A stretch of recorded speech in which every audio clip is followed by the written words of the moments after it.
Hello বন্ধুরা, তোমরা কেমন আছো? আশা করি ভালো আছো। সো আজকে তোমাদেরকে নিয়ে যাব মায়াপুর। হঠাৎ করে আজ সকালবেলা প্ল্যান হলো যে আমি মা বাবা তিনজনা মায়াপুর যাব। আমার বাড়ি থেকে মায়াপুর যেতে গেলে একটা ছোট্ট নদী পড়ে, যেটাকে আমরা খোরে নদী বলি। যারা মায়াপুর এসছো বা নবদ্বীপ এসছো তারা তো জানোই যে নবদ্বীপ আর মায়াপুরের নদীগুলো পার করতে হয় নৌকো করে। সো ঘাট পার করে আমরা মায়াপুর ঘাটে পৌঁছালাম, যেটাকে হুলোর ঘাটও বলা হয়। নবদ্বীপ দিয়ে মায়াপুর আসতে গেলে নৌকো করে নদী পার করে এই হুলোর ঘাটে পৌঁছতে হয়। আর যদি কেউ কৃষ্ণনগর দিয়ে আসতে চাও তাহলে কৃষ্ণনগর স্টেশনে নেমে কৃষ্ণনগর থেকে তোমরা বাস পেয়ে যাবে মায়াপুর আসার। হুলোর ঘাট থেকে মায়াপুরের ডিস্টেন্স প্রায় 1 কিলোমিটার। তাই আমরা টোটো নিয়ে নিয়েছিলাম মন্দিরের উদ্দেশ্যে। টোটো আমাদের মন্দিরের গেটের সামনে নামিয়ে দিয়েছিল। আর মন্দিরের গেটের উল্টো দিকে প্রচুর তোমরা নিরামিষ হোটেল পেয়ে যাবে, যেখানে এসে তোমরা খাওয়া দাওয়া করতে পারবে। গেট দিয়ে ঢুকতেই এ যেন এক মায়াবী দৃশ্য। এ এক অষ্টম আশ্চর্য আমার বাড়ির পাশে। সো আমাদের প্ল্যান ছিল আমরা দুপুরে মায়াপুরেই লাঞ্চ করব, মানে মায়াপুরের মহাপ্রসাদ। মায়াপুরের মহাপ্রসাদ নিতে গেলে গেট দিয়ে ঢুকেই একটা কাউন্টার রয়েছে, সেখান থেকে কুপন নিতে হয়। সো আমরা 3জন ছিলাম, তাই 3টে কুপন নিয়েছিলাম। পার কুপন 60 টাকা করে পড়েছিল। কুপন নিয়ে এবার আমরা চললাম মায়াপুরের ভেতরে মন্দিরগুলো দর্শন করতে।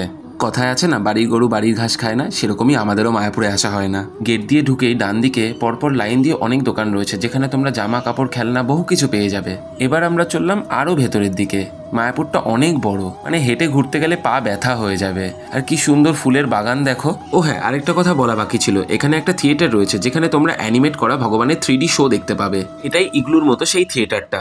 এবার আমরা আরও ভেতরের দিকে যেতে থাকলাম, গিয়ে শ্রীকৃষ্ণকে দর্শন করব। তো ভেতরে একটা মন্দির রয়েছে, যেখানে যেতে গেলে তোমাদের মোবাইল, জুতো সবকিছু বাইরে খুলে রেখে যেতে হবে। তবে হ্যাঁ, এগুলো রাখার এখানে সুব্যবস্থাও রয়েছে। সো আমরা দেরি না করে মন্দিরের ভেতরের দিকে চলে গেলাম। যদিও ওখানে ক্যামেরা অ্যালাউ ছিল না, দ্যাটস ওয়াই আমি ওখানে কোনো ভিডিও করতে পারিনি। দুপুর 1টা বেজে গেছে, এবার পেয়ে গেছে আমাদের খিদে। সো 1টার সময় এখানে খাবারগুলো ডিস্ট্রিবিউট করা হয়, আর খাবারগুলো দেওয়া হয় গীতা ভবনে। তো আমরা চললাম গীতা ভবনের উদ্দেশ্যে। আর হ্যাঁ, আরেকটা ইনফরমেশন, কলকাতা এসপ্ল্যানেড থেকে কিন্তু তোমরা ডিরেক্ট মায়াপুরে আসার বাস পেয়ে যাবে। এই দেখতে পাচ্ছ এসি নন এসি দুরকম বাসেরই ব্যবস্থা রয়েছে। ফাইনালি চলে এলাম আমরা গীতা ভবন। এটা গীতা ভবন নয়, এটা একটা 5 স্টার হোটেল বলতে পারো। কিন্তু এতটা লাইন হবে আমি ভাবতে পারিনি। এই লাইনে তো পুড়তে পুড়তে আমার অবস্থা খারাপ হয়ে গেছিল। প্রায় 40 মিনিট লাইনে দাঁড়িয়ে রোদে পুড়ে আমরা তো ক্লান্ত হয়ে পড়লাম। লাইন কমতে থাকলো, আমরা ভেতরের দিকে অলমোস্ট পৌঁছে গেলাম। এবার তোমরা দেখো আমাকে পাতে কি কি খাবার দিল।